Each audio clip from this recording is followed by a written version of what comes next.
Hi listeners, Ram Big Thighs here. What's that? You've never heard my voice before?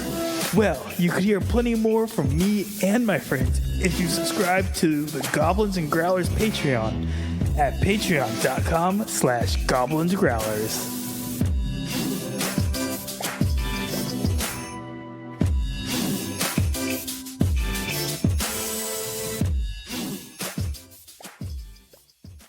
Unarmed is dexterity or strength, right?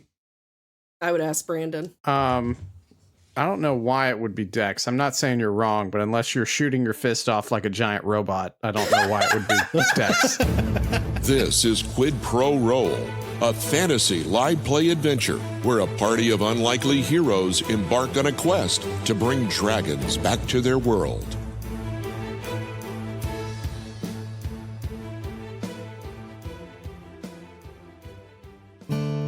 Well, howdy, listeners.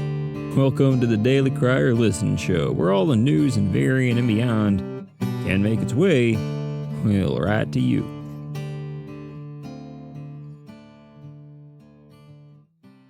Now, having left Alita to perform her rituals, the rest of the party continued down a long and dark hall before entering a room, asking them to make yet more sacrifices to the temple. All these sacrifices sound an awful lot like tributes demanded by the chromatic dragons. Maybe they aren't so different after all. Well, in reward for their sacrifice, the group is beset upon by mirror doubles stepping into their world. Trying to follow the message earlier in the temple, Solinar attempts to befriend his mirror self, but they all seem dead set on simply attacking the party. Johannes sunders one with Boat's axe, building on the idea of unpredictability and telling his allies to do the same. Well, listeners, let's see how this mirror battle pans out. And as always, y'all take care now. After succeeding in the trial of sacrifice, each of you sacrificing an item that had great sentimental value to you over the course of your journey, mirror replicas of each of you stepped out and engaged you in combat. With an amazing anime Dragon Ball Z style attack, Johannes basically cleaved the boat replica in half, shattering its body into glass shards of unusual shape that now scatter across the floor. However, the Koza, Solinar, and Johannes clones are still there, though the Koza one is blinded and does seem to have quite a few cracks spiderwebbing across its body. But we come to, on Johannes's turn. Do something that they don't expect you to do, Johannes says as he throws the axe off of the shield of Fohannes to distract him, and then he runs over to Foza and he uses lesser restoration and cures him of blindness. What? Okay. The Koza clone is no longer blinded and looks at the party with a slight confusion, but also bloodlust. Johannes! Not even I expected I would do that. Johannes, why would you do that? Do something you don't expect yourself to do. Koza bonks Johannes on the head. Roll the bonk.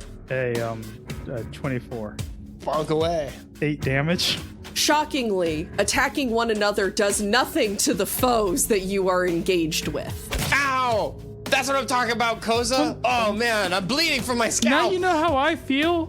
No, I don't. Nobody knows how you feel. Do something that you don't expect yourself to do. I just did. All right. Koza, your replica's body begins to shift and shimmer, contorting and shifting into the shape of a crocodile. As a reaction, I'm gonna do Halo Spores. Can I get a con saving throw? That's gonna be a 7. That's gonna be 5 damage. All right. You're in a cloud of spores that are getting all into your nostrils. Ugh. Johannes, you are going to see your replica take a deep, deep, deep breath. And it is going to get you and Koza in a cone of cold breath. All right, I'm going to need a Constitution saving throw for you guys. Add 3 to yours, Koza. 16. I got a natural one. Add 3 to it. Okay, that's a 5 total. Hell yeah. All right, so for those of you who succeeded your saving throw, you take half of this, but for everybody else, you take 13 cold damage as the breath circles around you and freezes your skin. Boat, that brings us to you. And I am taking damage. Yeah. All right, who's closest to me? Noza, Koza, and Johannes. All right, so it's more bashing on Noza. More bashing on Noza it is. Yeah, let's see, what did you say his AC was, 12? Mm-hmm. Okay, so just barely hit that with a 13.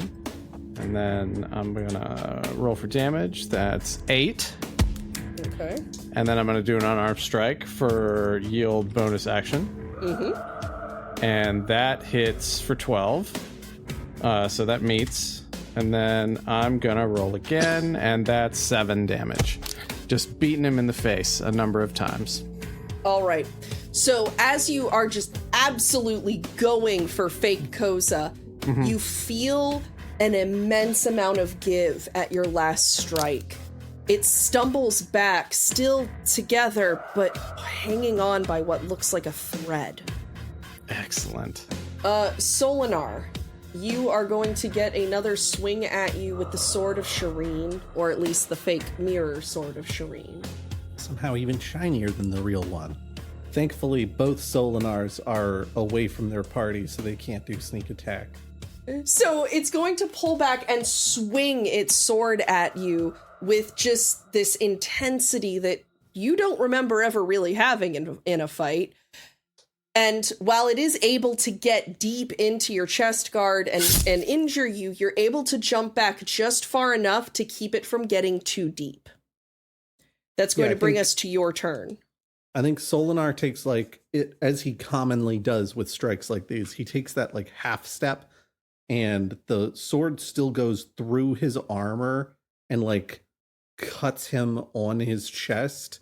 But he manages to not take the sword directly in his chest, which, is an improvement. And he's heard Johannes's insistence that what we need to be doing is something that no one would expect us to do. And so what he does is he tries to clamp both his hands, still holding the Sword of Shireen, on the forearms of Folinar and headbutt him. Roll unarmed strike.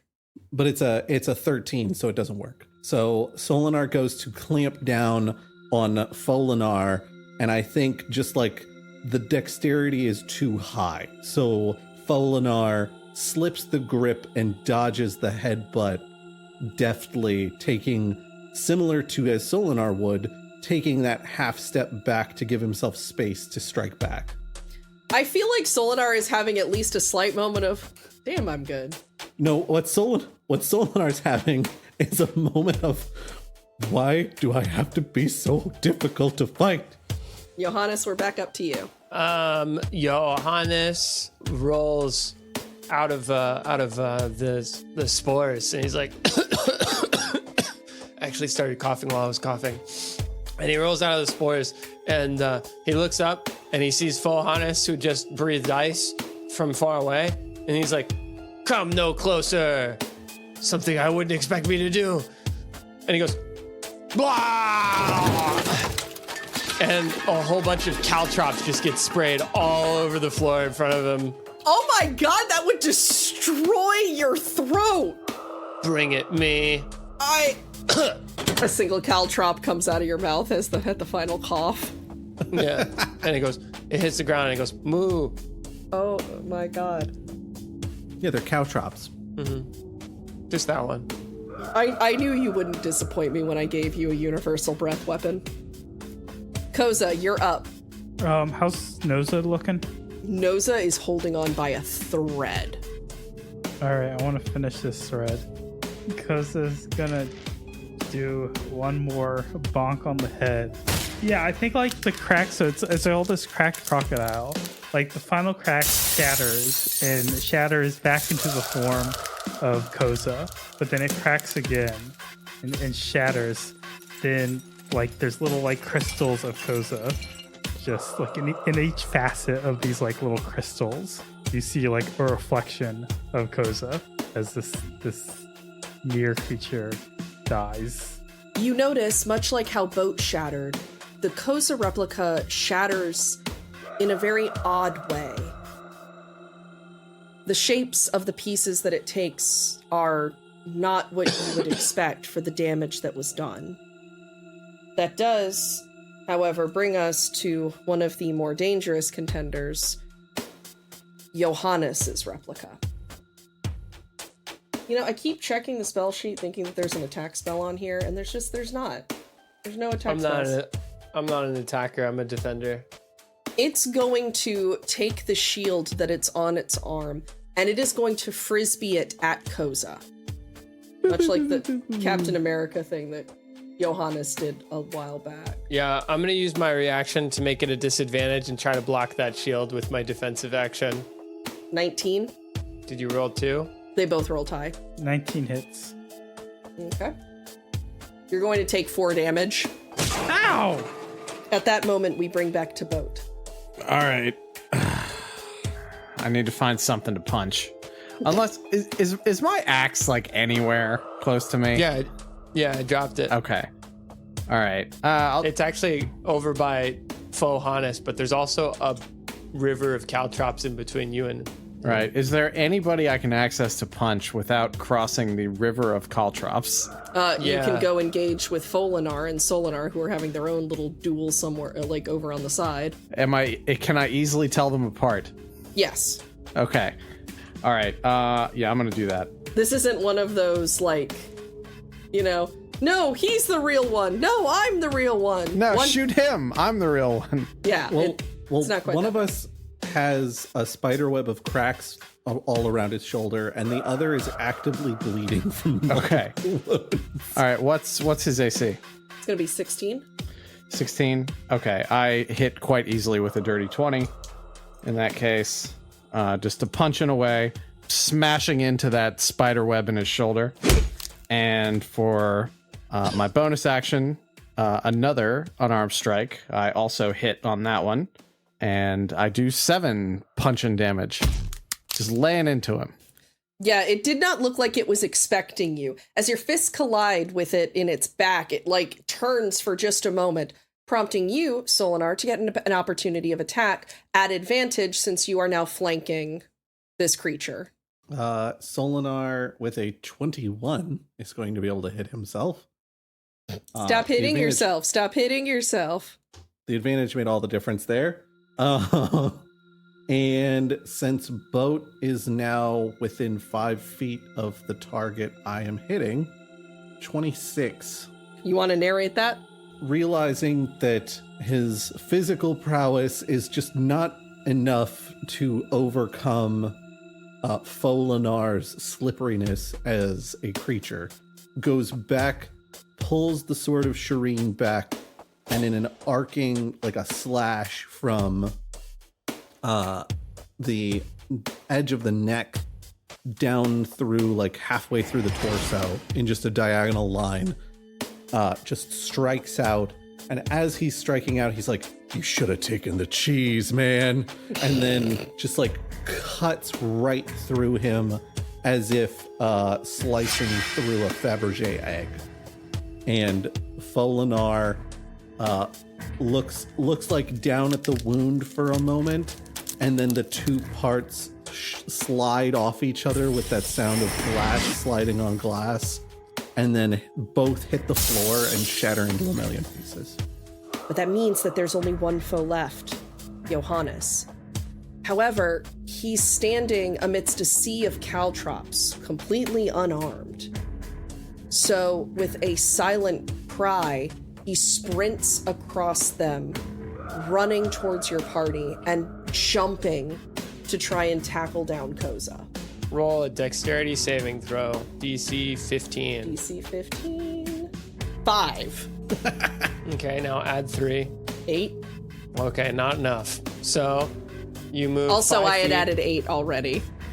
He rolled a 2. Oh, you don't. Okay. Well, you take 5 steps or 5 feet, and then you stop in your tracks and take 1 piercing damage. Okay. And you're not allowed to move anymore. With a Your walking speed is reduced by 10 feet, which means it's 15 feet because you're a halfling. And yeah. With a silent roar, Fohanus goes to charge into combat, takes 2 steps, gets a caltrop right in the foot, and it's like, ha! Just But like with the no face sound. of like, ow, ow, ow. That's going to bring us to Koza. And Johannes is still, or Fohannes is still like more than 10 feet away, right? Mm-hmm. Well, I'm gonna try to tiptoe through the caltrops. Tiptoe through the caltrops. What do I have to roll? I will say if you reduce your speed to 5 feet, I won't make you roll to avoid the caltrops. Okay, yeah, I move 5 feet through the caltrops. Okay. And I take it I'm still too far away. How close do you need to be? Oh, I mean, like I don't need to, I don't really have any ranged attacks. Yeah, you're about 15 feet away from this before you come into the caltrops, so now you're about 10. Okay, cool. That's going to bring us back to the Johannes clone, who is going to desperately try to pull through the caltrops again. That is a 9. Yep, you move another 5 feet. This is Fohannes, and then pulling up with another caltrop on the old tootsies. 1 point of damage. His tootsies are screaming, as he would probably be if you could hear any sound coming from him. However, because Johannes has 0 offensive range spells, that is the turn, bringing us to Boat. All right. I've got a dagger that I would like to draw and throw. Okay. I'm guessing, though, a 14's not going to get me anywhere. That will not with Johannes. All right. For all the good it will do me, just because I'm furious that I was unable to hit him with the dagger, I'd like to rage. Right. That will bring us to Solinar. Solinar's gonna try and do the thing that no one's done yet and charge through the caltrops. You have so many ranged spells. You have more ranged spells than anyone else in the party. Why are you doing that? Because it's something they wouldn't expect. Yeah, because it's a terrible decision! That's true. I believe in you. All right, go ahead and roll, bud. It's a dexterity saving throw, right? Yeah. And I've got that +3, right? Yeah, you do. That's a 22. All right, you are gymnasticsing your way through these. Solinar charges into the caltrops and just like with the full weight of like the movement forward, just jabs out with the sword of Shireen at Fohannes. 14's not enough. I am So going to that's not give you. happening. I am going to give you advantage, just by virtue of Johannes won't be able to do a whole heap since he's completely unarmed and standing in caltrops. Well, 17's still not going to do it. Nope. I think Solinar, because he's got what, a 20 AC right now because he's shieldless, right? So Solinar goes to strike out, and the that lunge forward just glances right off of the glass plate, the glass scale armor, and just like tinks right off of the scale and misses its target entirely. All right, which will bring us back to you, Johannes. Johannes turns around and he grabs the shield that Fohannes threw, and he has got 2 shields finally reunited for now, but he takes it and then he slides it across the floor and he jumps on it and he surfs it, and then he comes up, and as your sword gets kind of like caught in the armor and is starting to deflect off, Johannes takes Fohannes and he pushes him from behind to try to hit him even further on the sword with his shield. How does one do that mechanically? Well, first I gotta roll acrobatics or something to stay on my shield and surf it over these caltrops. Yeah, what do you roll for SSX? Were you an Elise? Were you an Elise or a Marisol person? I was gonna say athletics at the least, acrobatics at the most. I got a 16. That will absolutely swing it. I'm shield surfing, and then as I get close, I'm gonna roll an attack roll. I'm gonna roll an attack roll. How does shove work in 5e? So because my full harness's armor class is currently -4 from my normal armor class because he's now down 2 shields. Oh, that's right. I do hit. But I would not otherwise. So he's at an 18 now for AC? Yeah, because he's thrown 2 shields. Well, he started with 1 shield less, so he started at 20, and then he threw a shield. Beautiful. All right. Which I used to surf, which I then use my other shield, which is also that shield, but different, because it's original mint. But I took it out of the packaging, and I punch him in the back. Except no replicas. And of course, I'm going to spice it up with a little bit of holy spiciness. All right. 14 points of damage. All right. That was a pretty sizable and powerful hit. Koza, how are you going to follow it up? I'm going to slowly pick my way 5 feet closer. Just like gently tiptoe. Yeah. Johannes, why did you throw all these everywhere? Gotta do what you don't expect. This is such a bad idea. I didn't expect it. I know we're moving on from Johannes's turn, but doesn't Johannes get multiple attacks now? Oh yeah, I do. I get a whole nother attack. I've had a whole nother attack this whole time. Oh, and I hit. You sound so surprised.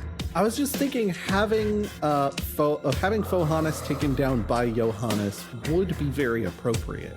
So after punching with that shield, and there seeing a kind of a little rent in the armor as the glass is kind of cracking, Johannes takes his shield and he goes and he hits the exact same spot as hard as he can, and his fist kind of like powers through, divine energy pulsing through it, and it does a total of 14 points of damage. Hey, a very palpable hit. So that's going to move us to Koza's turn, which Koza has already done what he's doing, which is slowly and uncomfortably inch forward. Yeah. Which will bring us back to Johannes, the other Johannes. Reaction, Halo Spores. All Give right. me that con saving throw. +3. 9. That fails, so it takes 6 points of damage. You want to narrate that for me? Fake Johannes takes a breath in. Little does it know it'll be its final breath.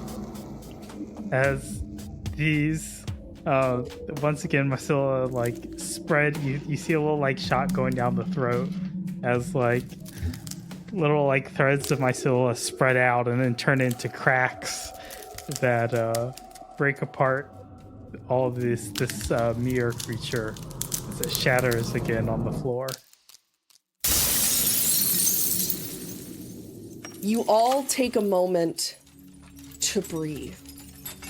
The 4 mirror replicas of each of you are scattered in oddly shaped mirror shards across the floor. Oddly enough, though the weapons, even when they had been separated, had shattered, none of them are disappearing in any way. The magic that created them is still here. So, like, the glass sort of Shireen is still intact and on the floor. No, it's shattered, but the glass that made it up is still there. Oh, okay. In the weird shaped shards. Is the shield that I surfed on shattered? Yes. Well, I broke it. I mean, as ways to break a shield goes, that was pretty cool. Do you want me to fix this one too? Yeah, I feel like that's probably the right thing to do. If anything, just at least so I could use it. Sure. Koza mends it. As you pass your hand over the shield to mend it and rebuild it, each of the pieces glow with a soft silver light, refusing to obey the magic that you are casting. Oh, sorry. It doesn't seem like I can fix this. It won't work. When you say weird shaped magic mirror shards, are we talking like it looks like safety glass? So it hasn't broken into like, as you would expect from typical glass, it's not like pointy shards where the like points of impact separated it, etc. But it's like round, almost pebblish, or is it something even different from that? So there are 4 pieces that have sharp corners, but the rest of the edges are, it's not that they're rounded and pebbled, they're rounded as if they had been carved to be the shape they're in. Oh, so they're almost like stained glass piece looking. Something, yes, very similar to that. Okay. You notice that in the dim light of the room, a doorway has opened in the center of the 4 panels that your doubles stepped out of. Well, we might need this for later. Johannes rounds up all the glass. All right. You collect all of the glass into what I'm assuming is a very, very big pillowcase and add it to your inventory. I mean, Solinar will assist in the glass gathering just so that it, 1, doesn't take a very long time, and 2, to make use of the fact that it'll be harder to cut him. None of the shards are dangerous looking, it seems.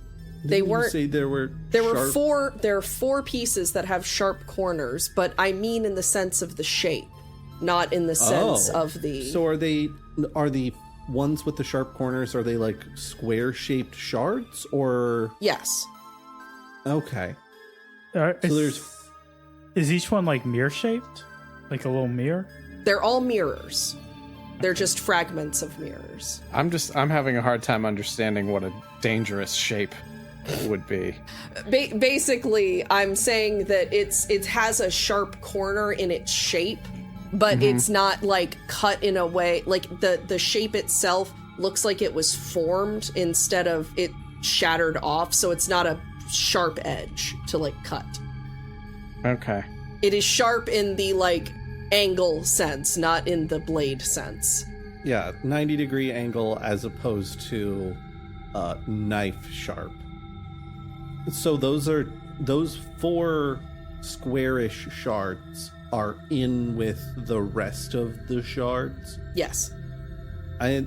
As we are like gathering all of this up, Solinar's gonna notice that. He's gonna be like, I think we should keep these 4 pieces separate from the other pieces.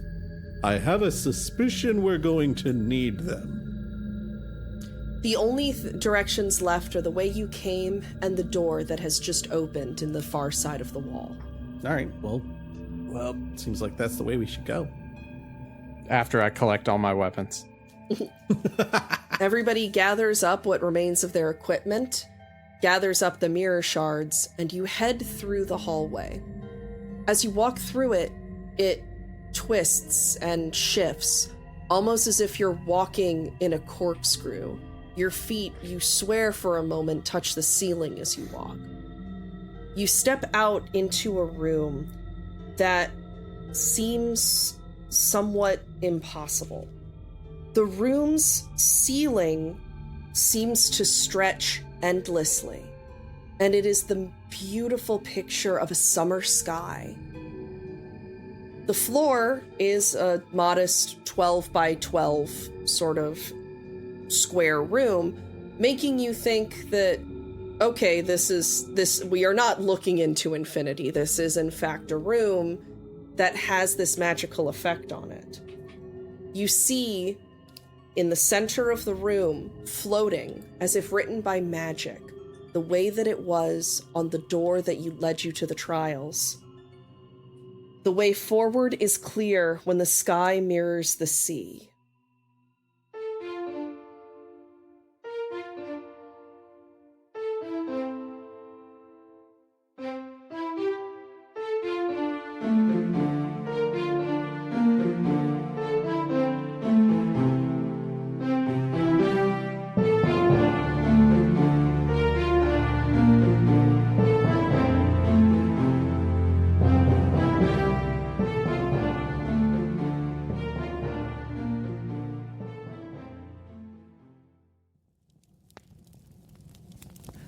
Hi. I have some thank yous I would like to say to the Patreon to make this show possible. And I want to give each of y'all a mushroom. Captain Envy, you are the beautiful Rusula. Jedros Gaming, the horse mushroom. Domovoy, how could you be anything other than the inside-out agaric? Elizabeth Lee, you're the giant puffball. Jeff Buck, absolutely you are the livid Intoloma. Thank you all so much.